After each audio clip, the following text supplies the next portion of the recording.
Hey there, my name is Hale and welcome to the Canadian Philosophy Show. Today I'm joined with two of my wonderful colleagues, co-hosts, fellow philosophers, and we're going to be talking about um, the concept of ecological space and in what sense are everyday individual actions morally culpable in regards to the environmental and climate crisis. Why don't you guys go ahead and introduce yourselves and we can jump in. Mikey, you want to go first? Sure. My name is Michael Robert Caditz. I am an alumnus of Vancouver Island University. And Nicole? My name is Nicole Kirigin. I am a philosophy student at Fraser University. All right. And like I said, my name's Hale Rothery, and I forgot to mention at the beginning that I am a philosophy student at Vancouver Island University. So, the concept of ecological space, I think just a couple words on it. Essentially, the idea is that there are all sorts of fundamental goods in this world that allow people to live fulfilling, personal, and autonomous lives. But that there's one fundamental good that is presupposed in all others, and that's the environment. And the environment is a finite resource. We don't, people, I always see the bumper sticker around town that says there's no planet B. And that's very much a kind of mindset of ecological space. It's a finite resource. There's only so much of it. We all have to share it. And that distribution of that ecological space, essentially just of our environment as a whole, should be done on egalitarian grounds. Each of us doesn't have a right inherently to more or less without some sort of extenuating circumstances or serious justification, and that what this leads to is a discussion of the fact that when we look at the number of people that are on the planet versus how much ecological space there are certain parts of the world, such as us, where individuals use up far more than what would at least seemingly be their fair share. So kind of with that really brief introduction, why don't I let a couple of my colleagues jump in here.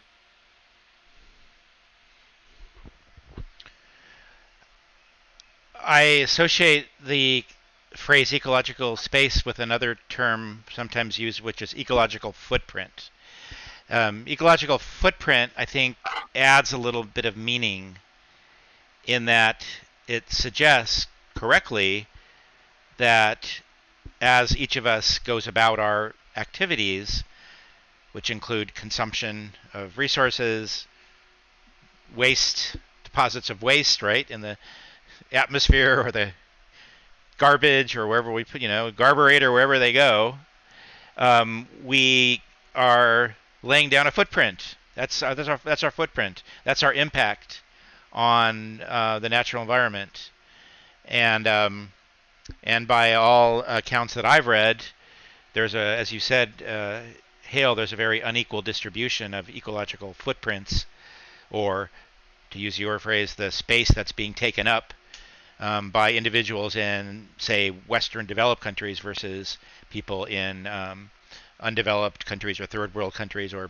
poor countries, or even poor peoples within developed countries, to be fair. So the question is one, is it equitable, and two, is it sustainable? Yeah, and I think that the kind of likening it to the ecological footprint, a lot of people, when we talk about ecological space, talk about ecological footprint, they're almost used interchangeably.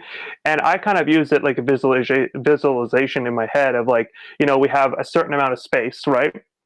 And we all want to leave our footprint in that certain amount of space. Say it's a 10 by 10 room, right?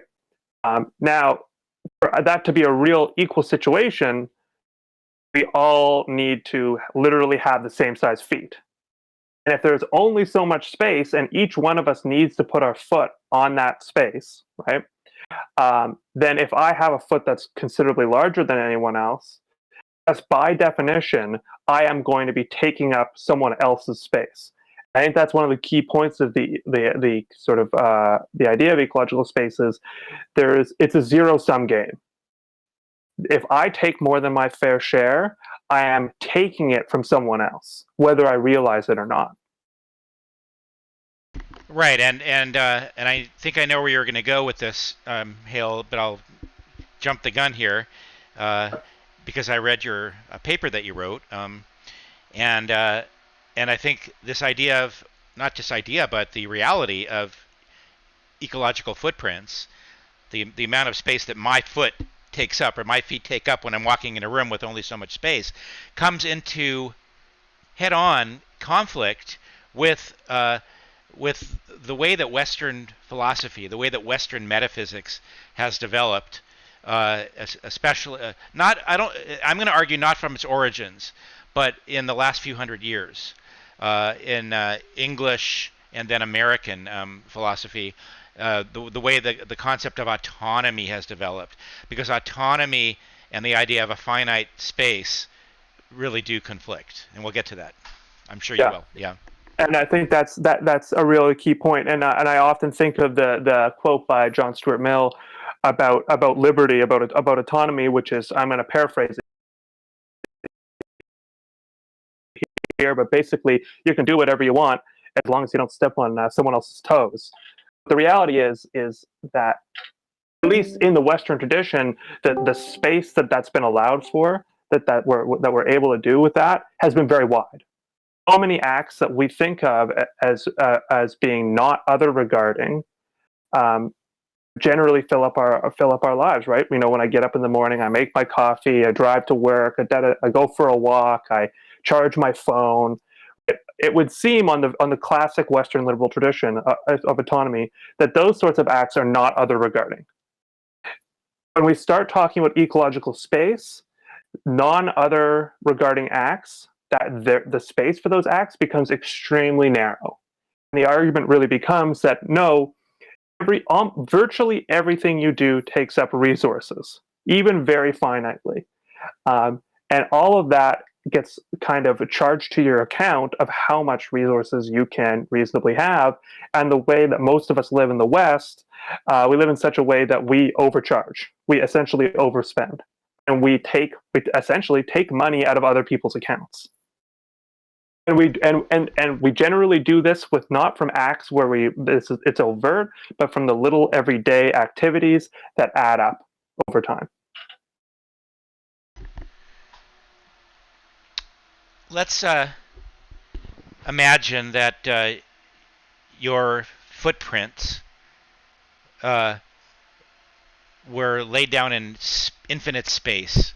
So let's say I could walk into space which is infinite, let's say, for all practical purposes, infinite, and it would always be possible for me to step where no one else has stepped. That would seem to be consistent with the flawed idea, the flawed principle of autonomy, at least unlimited autonomy, that some people believe in, you know, and definitely we can see roots of that in I would argue not classical, but in recent Western metaphysics. But the reality is that it's more like the analogy you said earlier, Hale. The reality is it's more like a room with walls, and there is a finite amount of space. So it's not really possible for everybody to have as much space as they want to walk, because they're going to start stepping on other people's space. So I'm going to argue when it comes time. I'll let you lay it out, but I'm going to argue that that idea of extreme autonomy is not rooted in classical philosophy, and I'll give examples. But it definitely is it's definitely part of contemporary Western metaphysics, especially American. Yeah. I do have a burning question here, and I hope that we're going to address it later, but is it ever okay to go onto somebody else's ecological space, both figuratively, speaking, and is there ever a time where it's okay to take from somebody else's account if you really need to? Are there any exceptions to that? Because of course we can make the argument, and we can make a really strong argument and valid argument, that we draw out of other people's accounts too often. the way that we live in our consumerist society. But in some cases, is it ever actually justified to do that? That's my burning question, and I hope that we address it at least later. Oh, I think this is a great time to address it, and it's something that like I've thought about quite a bit, and from at least from my reading and my understanding of ecological space, yeah, the schools of ecological space, at least that I've been encountered with, tend to come from a distributive justice sort of line. So, in what I mean by that is that there are essential goods, and the extra layer that ecological space adds is that ecological space is like I said earlier, a presupposed good in all essential goods, and so basically the times when it's justified are the times when one or a community is lacking, right? To basically get themselves out of the mire that they're in, to get themselves into a position where they might be self-sufficient in ways that they need to be, or to basically become, in a sense, healthy and be able to live fulfilling lives. But again, that justification has to be actually pretty strong. Right? Like it's becomes, and this gets really tricky, and I think it gets really uncomfortable for us in, like, sometimes I laugh using this language, but in our consumer capitalist society and individualistic society, where there actually are way more limitations than there are way more limitations of justice on you than you think, and you don't have a right to, like, in a sense, it's like you don't have a right to, like, shoot for the moon with the material world. You don't have a right to be what we would consider super successful. If you're in a really bad position, if you're really unwell, if something's going on and you can't live that base level of, like, the opportunities of a good life, that's one thing. But once you're there, once you've reached that kind of egalitarian position, there's no justification for taking from others so that you can go beyond that point. Yeah, and so right now, Hale, you're in addressing Nicole's question. You're discussing the issue of the defeasibility of one having a larger footprint than other people. In other words, you're discussing whether it could be morally forgivable, whether it could be justified, whether there may be reasons why it's okay for some people to have a larger footprint and use more resources than other people. But what I want to say is that what's not defeasible, what is not subject to moral analysis, is the stark reality of the Earth's carrying capacity. So rather than simply being an issue of distributive justice, it's simply an issue of what is the carrying capacity of the Earth? How many people can the Earth support? How much resource utilization or displacement or extraction of fossil fuels from the ground, for example? How much emissions of greenhouse gases can the Earth support before the Earth itself starts to crumble? And can no longer support life, or certainly not the amount of life and the numbers of people that currently exist. So that's not defeasible. That's not an issue of morality. That's a purely practical issue. And whether or not I am justified, or whether it's morally right or wrong for me to drive a gas-guzzling car and to consume a lot and to throw my waste into the trash, which winds up in the oceans, that's irrelevant to the issue of the carrying capacity of the Earth, which is purely a practical issue. Yeah. Thank you. I have a thought here too. So I have this, I'm not necessarily agreeing with this point or not. This is just something I want to throw out there and I want us to kind of talk about. So all of us here, we live in a great society. We live in Canada. We live in one of the best countries in the world, right? Do we ever have a claim on taking somebody else's ecological space comparatively to somebody who lives in a worse off country, like, altogether, if that makes sense? So, like, let's say that is being homeless in Canada the same thing as being homeless in a third world country? And do you have the same rights to somebody else's ecological space in that circumstance? Like, does the person who's homeless in Canada have the same right to ecological space? Yes, as somebody who's homeless in a third world country. Yeah. So this is an important point of egalitarian space. It is totally cosmopolitan.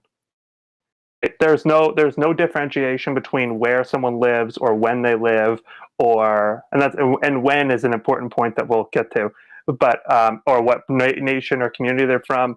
Like it's in a sense the background possibility for any of us to exist in a healthy, good manner, whatever that looks like. So that if it was a completely just society, everyone would be allotted and use the same amount as everybody else. Obviously, that doesn't happen. And sorry, go ahead. No, I was going to say that you're stating that as though we're a fact, but actually that's your view, and not everybody shares that view. I'm not saying that I disagree, but I'm just saying that what you just stated, that it doesn't matter what country you live in, that cosmopolitanism is true. Therefore, we forget about the national borders and we just look at people as being citizens of the world. That's one view. It's not a fact. It's a view, and it's a modern view, and not everybody agrees with that. However, I must say that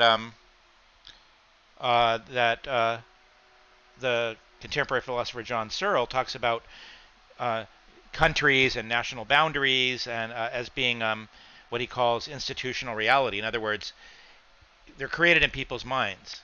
So I think that that's an argument in favor of your position that you're stating, Hale, which is that humans are human beings, and we think up in our minds, we work up these idea of national boundaries, but the Earth itself, right? The world, independent of humans, knows nothing about individual boundaries. When if I drive across the border into the United States, the tree on the other side of the border looks the same as the tree on this side of the border, and yet humans have created this idea of a border, and so I think that's an argument for why we should say that humans are humans, whatever country they're in, and therefore you can't hide behind the shield of a constructed reality, a country, as giving you justification to consume more than a human being who might live down the road but happens to be on the other side of an imaginary border. And I think this is exactly what you're saying is articulated even perhaps more like concretely in when we start talking about when the temporal element comes in for those people advocating ecological space. When they actually bring the focus a lot of times more towards when we take more of our fair share, we're taking not so much from the people literally around us on the earth right now. A lot of them would say that's the case, and that there's some ways that, but even more so, particularly with issues of climate change and environmental degradation, who you're really impacting is people of the future. And relating back to these constructed categories like nation or community, those categories come and go. They change over time. What remains consistent is the fact that people are in their ecological environment. So when we pollute, when we wreck the ozone layer or whatever it might be, we might not feel the impact. But who we're taking that good life away from, the possibility for a good life at the very least, is people 100 years from now, 200 years from now. And a lot of philosophers of ecological space, like van der Heyden, and that's Stephen van der Heyden for those who are interested, say, like, why do we treat those people any differently than people who currently exist? Why do we have more of a right to take away from them, their ecological space than, the person who lives on the other side of Canada or, in Patagonia or whatever it might be?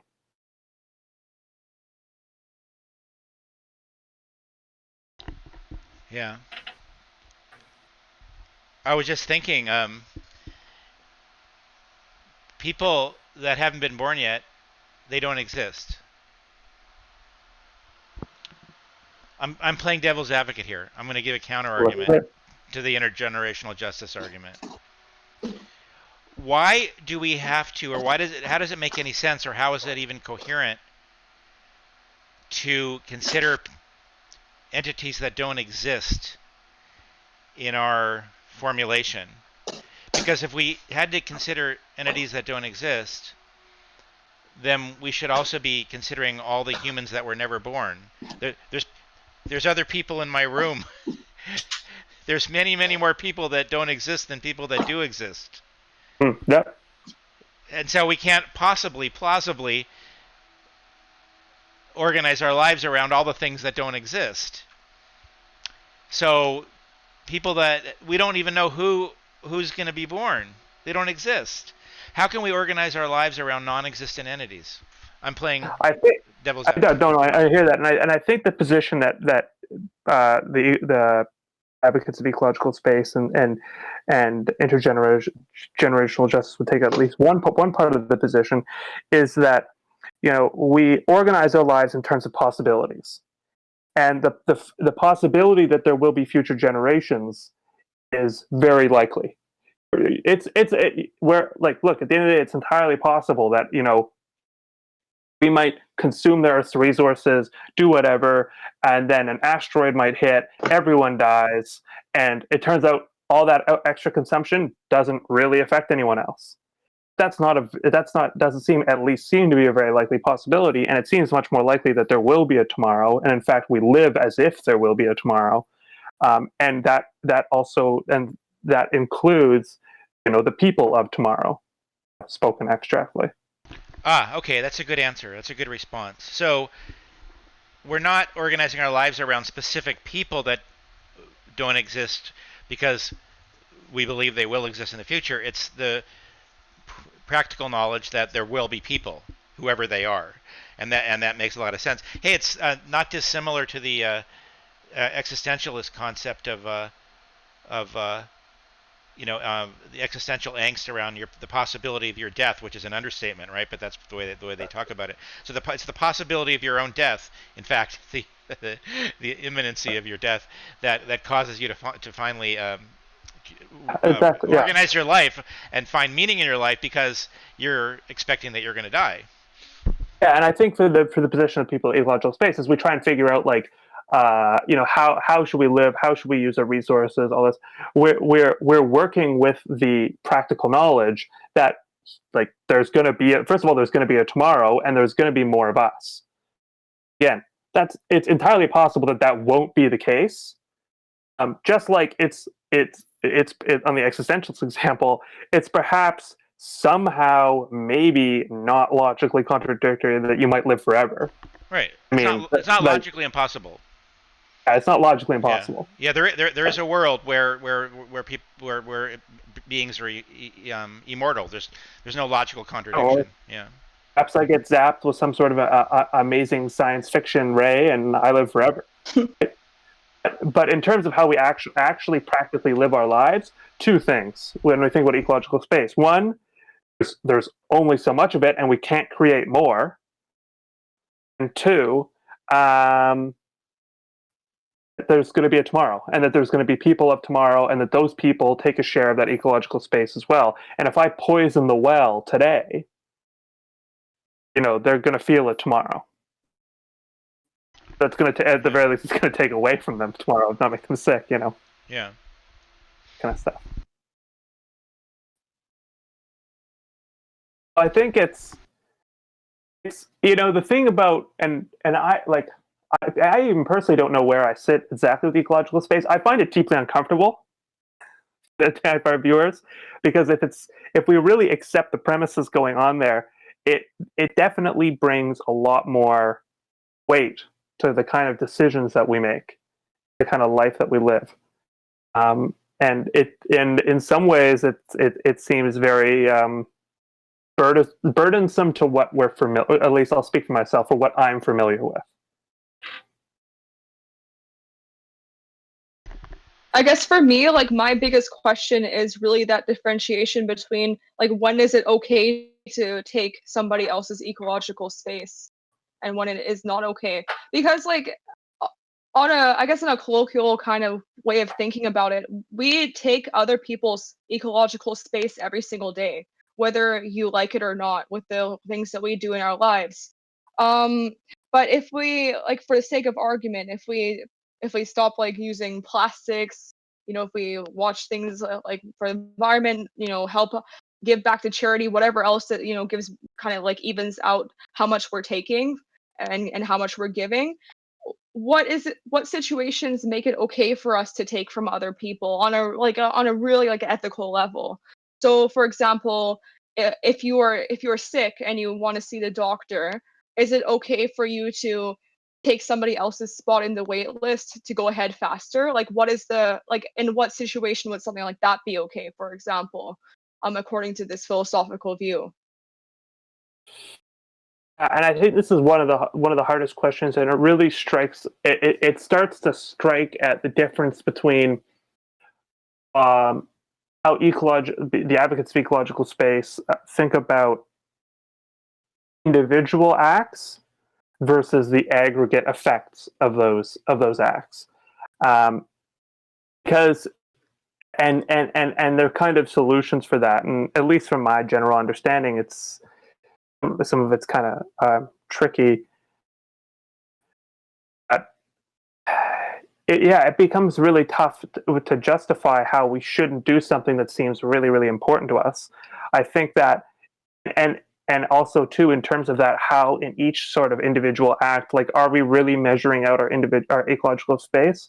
I know Steven van der Heyden talks about it a little bit, like it's more focusing on the style of one's life. Such as the style of life that we live in the West, rather than individual acts within that life, assessing them, each one of them, for how they take up ecological space. Because one such act might have an overly aggressive effect on ecological space, but overall, the person who undertakes that act might very much live within their limits. And so is there justification in that one particular act instance where taking up that extra ecological space makes sense? Or do persons live in such a way where they just basically always take up more ecological space than necessary, or than they're justly allotted, because of the way that they live, essentially because of their lifestyle, I think becomes the question. If I could venture an answer to your question, Nicole, I'm going to run your question by I'm going to test it according to the two major moral philosophies. The first being consequentialist, and the second being utilitarian. I'm sorry, the first being non-consequentialist or deontological, which is the Kantian perspective, and the second being the utilitarian or consequentialist perspective. So let's test the idea that that I'm going to claim that it's okay for me to take up someone else's space. So according to the deontological non-consequentialist or Kantian viewpoint, for something to be morally permissible, it needs to be universalizable. The principle under which you take the action needs to be universalizable. So, for example, under the Kantian perspective, lying is never permissible, because if everyone were to lie, then you wouldn't have a functioning society. You couldn't trust people. You couldn't have relationships. So under the Kantian perspective, it would be fallacious to say it's okay to lie, everyone, because then it's not universalizable, because you'd have to say it's okay for everyone to lie, which it's not. So therefore, according to Kant, it's never okay to lie. That's the only thing that's practical. And so likewise, it's never okay to take someone else's ecological space, because it's not universalizable if you were. Because if everyone were to take everyone else's ecological space, you would have chaos, and you would quickly hit the Earth's carrying capacity, and there'd be no more space for anyone to take. So I'm going to say that the idea that it's ever okay to take up someone else's space is doesn't pass the muster under deontological Kantian moral viewpoint. So does the question of is it okay to take up someone else's ecological space pass the muster under a utilitarian viewpoint? Well, utilitarian morality requires that an action produce the greatest amount of happiness for the greatest amount of people. That would be the justification for a consequentialist or a utilitarian-based argument. So does each individual person deciding that they can take up someone else's ecological space, does that create the maximum amount of happiness for the maximum amount of people? I would say not. I don't think it passes that muster. It sounds like saying, I'm going to take up someone else's ecological space falls more under the category of psychological egoism, which is like I can do whatever I want, which is what, of course, Hobbes argued creates nothing but chaos and an unlivable, uncivilized society. Not even a society. That's a good answer.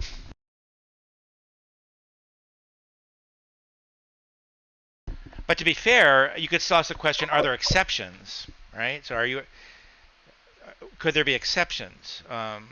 So like in the example of the waiting in line, if someone is definitely ill and they're going to collapse unless they get immediate medical care, is that justification for them to go first out of line when other people are doing okay?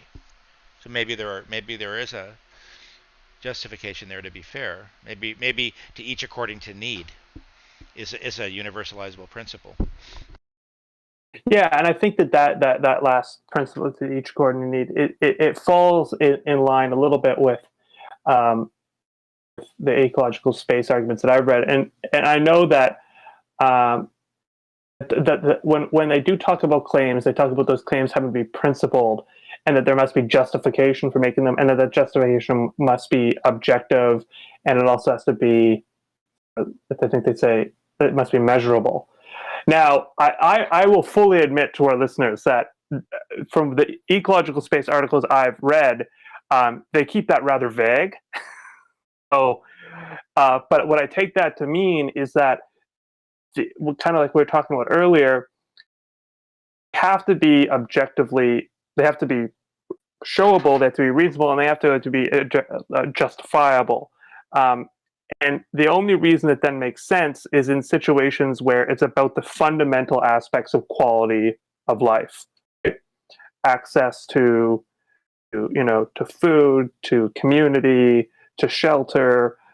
They kind of talk about this stuff, and that's where individual situations, needs might come in as a what's the word I'm looking for? Basically, it might be a little addendum to the rule.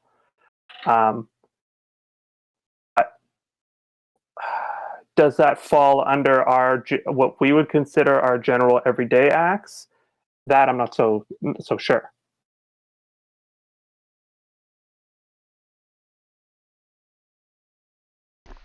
Well, to me, it's clear that if somebody either says or believes or behaves according to a principle of, well, I happen to live in a country which has the resources and I have the resources to walk with a very large ecological footprint, that justifies me doing it. That's to me, that isn't justification. Falls under what we call philosophical egoism. The idea that is whatever is better for me is what's acceptable, or what's moral. Yeah. And I think, yeah. I think that the advocates of ecological space would 100% agree with that. I know they explicitly talk about the fact that if we were on a national or an international level, a worldly level, to come together and say we're going to institute ecological space, we're really going to take this concept seriously. Where we all find ourselves at that moment would not define how much space we get, because that would completely go against the whole principle of it being egalitarian, and would go against the root traditions that ecological space is based on of distributive justice. That there are fundamental goods, and that each person that justice is fair, justice is fairness, and that there are fundamental goods, in ecological space being the primary one in this instance, and that each person has a right to a fair distribution of that, regardless of all other contextual factors. But really quickly, though, I just want to say that you're listening to the Canadian Philosophy Show, and we're talking about ecological space and the moral culpability of everyday actions within regards to that. So that was it's kind of the response there to what you were just saying, Mikey. I think from them that yeah, no, like that claims of nationhood or where you're literally physically situated. Because by that very logic, you know, like we live in a very resource rich area. So do I actually have, by principles of justice, do I actually have more, essentially right to more of the earth than someone who, say, lives in the Sahara just because of where we were born? Well, it's even worse than that. Although we live in a resource-rich area, there are many areas of the world that are resource-rich, and we, actually, by we I mean like Western countries like Canada, the United States, we import. We import is a nice way of putting it. We steal, one might argue. We extract minerals and resources from other parts of the world. I mean, Canadian mining companies are down in Central America and South America.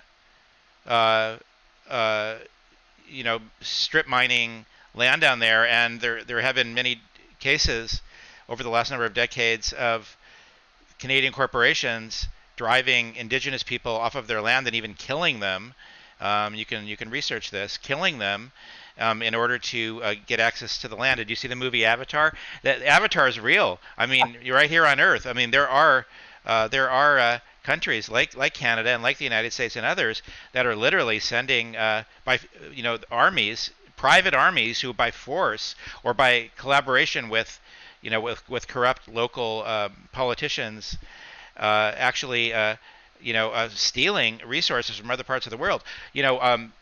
Many of the rare earth elements that we use in the technology sector come from China and other places. So we may be resource rich in Canada, but that doesn't mean that we only consume our own resources.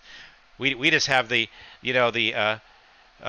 ability and the might to by force relocate resources from other parts of the world to our part of the world for our benefit.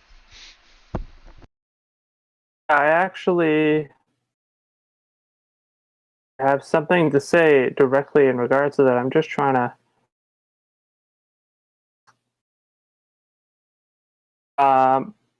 regardless, there's a concept from John Rawls, and I'm just trying to think of the name of it right here, in regards to distributive justice, where in a sense the goods can be distributed, the fundamental and primary goods.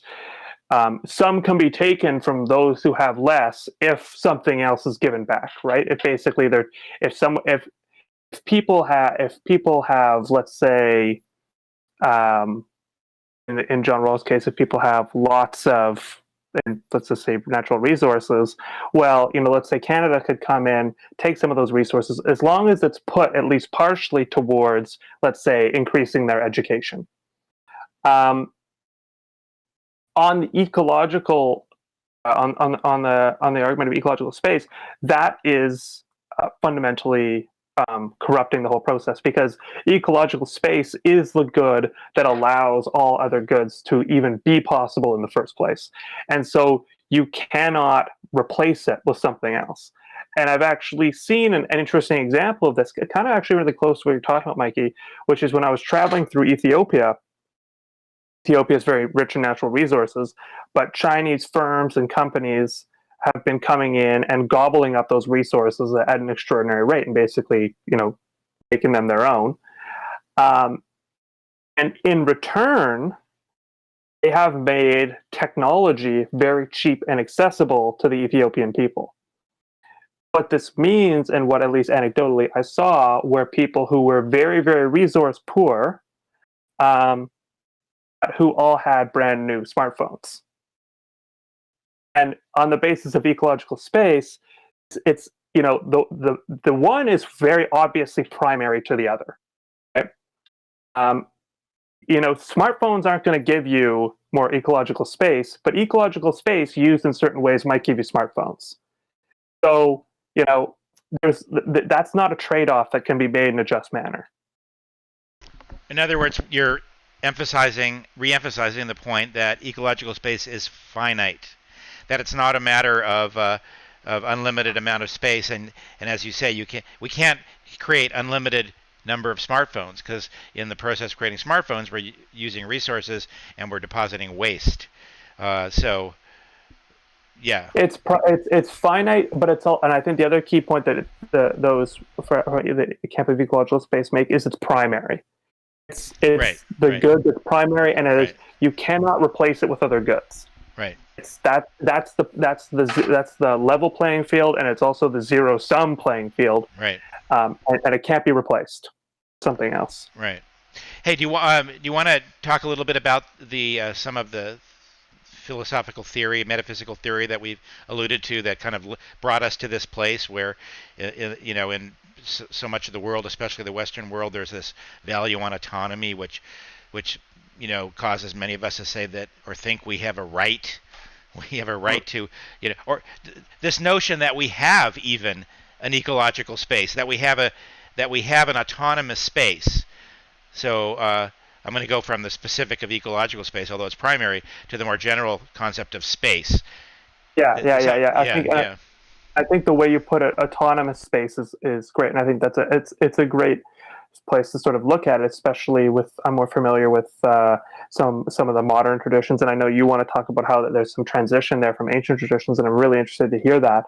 But yeah, that essentially the scope of other regarding acts is in many ways pretty limited, right? And that's that distinction between both the private and the political in many ways, or the private and the public. And as a note, those who advocates of ecological space very much believe that life in general is public, or life in general is political, and that the private doesn't really exist, or it exists at a very minute level. So yeah, I'm interested to hear what you have to say. But for me, when I really think about this, I kind of go back to Descartes and people like that. But I want to hear what you've got, because I know you've got some stuff. Yeah, well, I wanted to say that I understand that in the last few hundred years, notably with John Stuart Mills out of England, and then American philosophers and so on, John Locke, they really defined and valued this idea of personal space within which one can operate freely and have liberty, while not stepping on other people's toes. And so the way I view this is that in many ways, and I know this is your argument in your paper, Hale, in many ways, the idea of personal autonomy is born out of liberalism.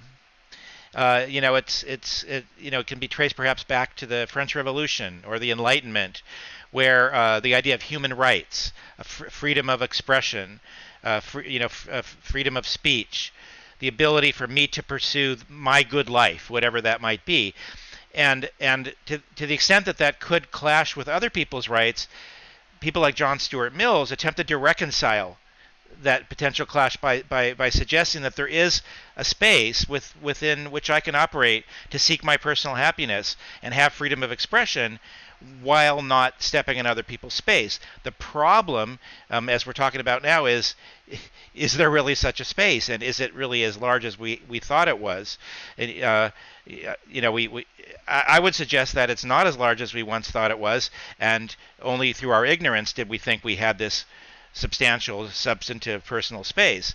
For example, we only found out in the last several decades, or that secondhand smoke is injurious to one's health. Before that, if you go back to the 1930s, 1920s, 1940s, 1950s, it was thought that smoking cigarettes was expression of your personal liberty and your personal space.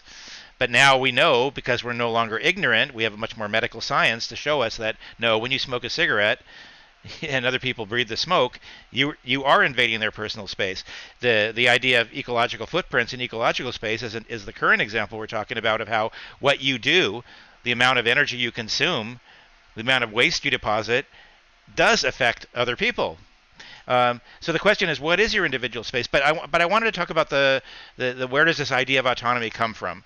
So I'm going to make the argument that it is not an original idea in classical Western philosophy, and I'm going to go back to the source here, Plato.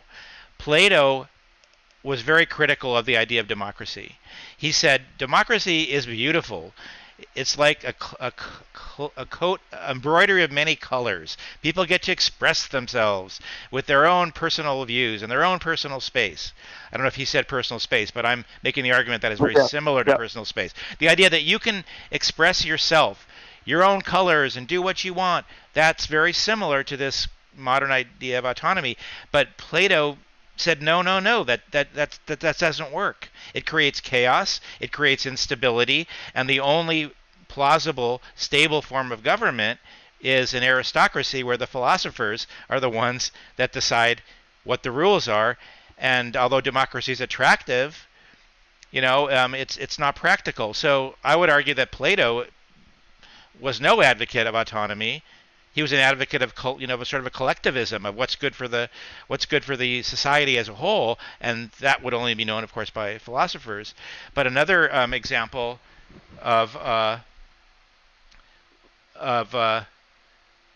modern example of limits to personal space would actually comes from John Rawls, who one might want to cite as a someone who talked about personal autonomy. But I'll get to that in a minute. I want to stop here. I don't want to talk too long. But I went back to Plato, but I want to talk about how Rawls, I believe, actually imposes limits on personal space. I think I got things to say about both of those, and I think, but just really quickly on what you're saying with Plato, I think, well, obviously, I'm not going to step out there and say I'm an advocate of an aristocracy. I think an interesting point in relationship to ecological space is that one of the problems that can be kind of noted or inferred from the Platonic concern around people in democracies just freely expressing themselves is their portion of the quilt just goes out of control, right? Perhaps part of me expressing myself is just making my space as big as possible. Right? And I think that in relation to kind of what we're talking about, one of the advocate of the aristocracy is the fact that everybody, we kind of think about it's the kind of the funny Plato's funny definition of the Republic of justice, which is everybody doing as they're supposed to be doing, right? I know some people have kind of paraphrased it as everyone minding their business, which can kind of be retranslated into the aristocracy make sure that everybody stays within their zone. Everybody stays within their limits. Everybody has their position. They have their part, and nobody supersedes that part or tries to expand it in the hopes of gaining more. And so I think that kind of relates back to that concern of people taking part of being self-expression can be taking too much. Part of self-expression can be consumption, essentially. Yeah. John Rawls, in his theory of democracy, so he's obviously not Platonic. He doesn't agree with Plato that democracy is an unstable form of government. In fact, Rawls said the opposite, that democracy is the most stable form because it's closest to human nature. But what I want, so you could argue Rawls from various perspectives, but what I wanted to say about Rawls is that an essential part, a necessary part of his theory of democracy is the idea of an overlapping consensus. So he specifically states that democracy, whether it be the law of the peoples of international order, or whether it be domestic, in either case, democracy is not about individual countries or individual, what he calls comprehensive doctrines, individual segments of society with their particular interests, fighting it out and achieving a modus vivendi, or a balance of power based on who has the most might. Rawls says, no, that is not democracy. Democracy is not that might makes right. Democracy is not where you arrive at as a world or as a country when everybody flexes their muscles and takes as much as they can get, and now there's some sort of equilibrium based on power. Rawls says, no, that is not democracy. Democracy, rather, is when everyone agrees on certain overlapping principles that are more important and supersede their own particular interests, or the own particular interests of their religion or subculture or whatever, whatever their comprehensive doctrine might be. So I'm suggesting here that Rawls is placing something higher than individual autonomy, individual or collective autonomy of subcultures and religions and so on, which is the overlapping consensus. So if that's the case, then autonomy is not the most important thing, and there are reasons why there have to be limits on people's autonomy. According to Rawls, they would voluntarily agree to give up some of their own personal interests for the sake of the overlapping consensus, because according to Rawls, it's the overlapping consensus that is the fiber that holds a democracy together. It's not a balance of power. Yeah, and I think that I think that was very well said, and that there's an interesting point to kind of be made there in terms of how do we justify ecological justice to people. Well, it made, I think, from the same account, and it's important to say that most ecological justice advocates are very much coming from the Rawlsian tradition. It's important to say that when comprehensive doctrines are sort of piled on top of each other to find that common thread, right? We make that overlapping consensus, right? Because as Rawls kind of makes clear, everybody has to the point of having overlapping consensus is everybody brings a piece of their comprehensive doctrine that accords with everyone else's, so it makes sense to everyone else. It's feasible, it's understandable, and so basically we can all agree. And in some sense, what would need to happen for the advocate of the ecological space is all those different comprehensive doctrines, all those places of that persons come from, all the ways of life, all the ways of viewing the world, would also need to reach back in themselves and find some sort of thread or premise of ecological space within them that they can all then accord with and agree upon, so that as a society as a whole, we can then come to terms that supersede all of our individual comprehensive doctrines in that way once again, right?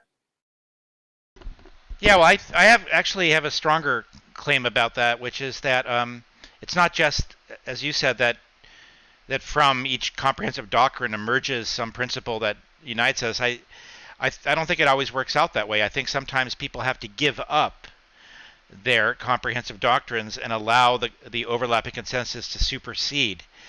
So, like, I'm trying to think of what an example might be. So maybe an example is, let's say that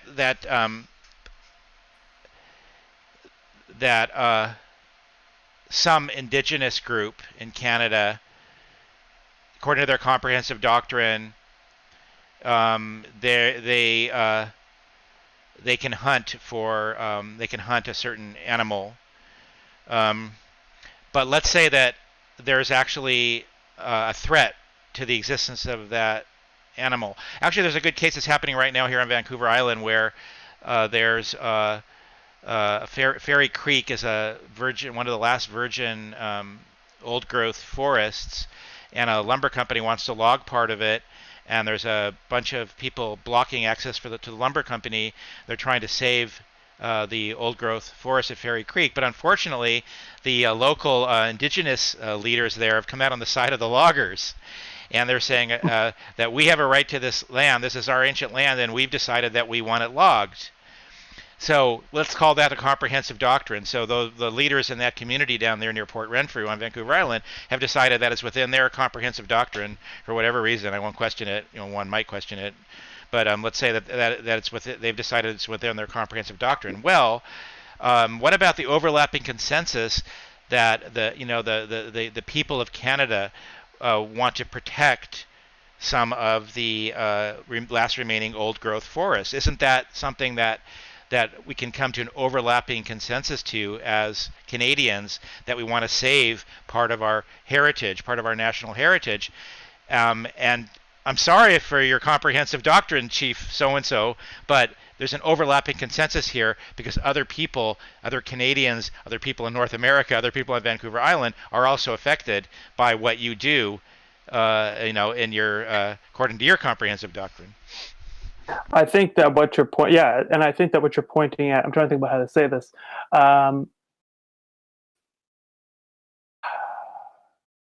That the issue with, and this comes back to ecological space, is that's what you're talking about.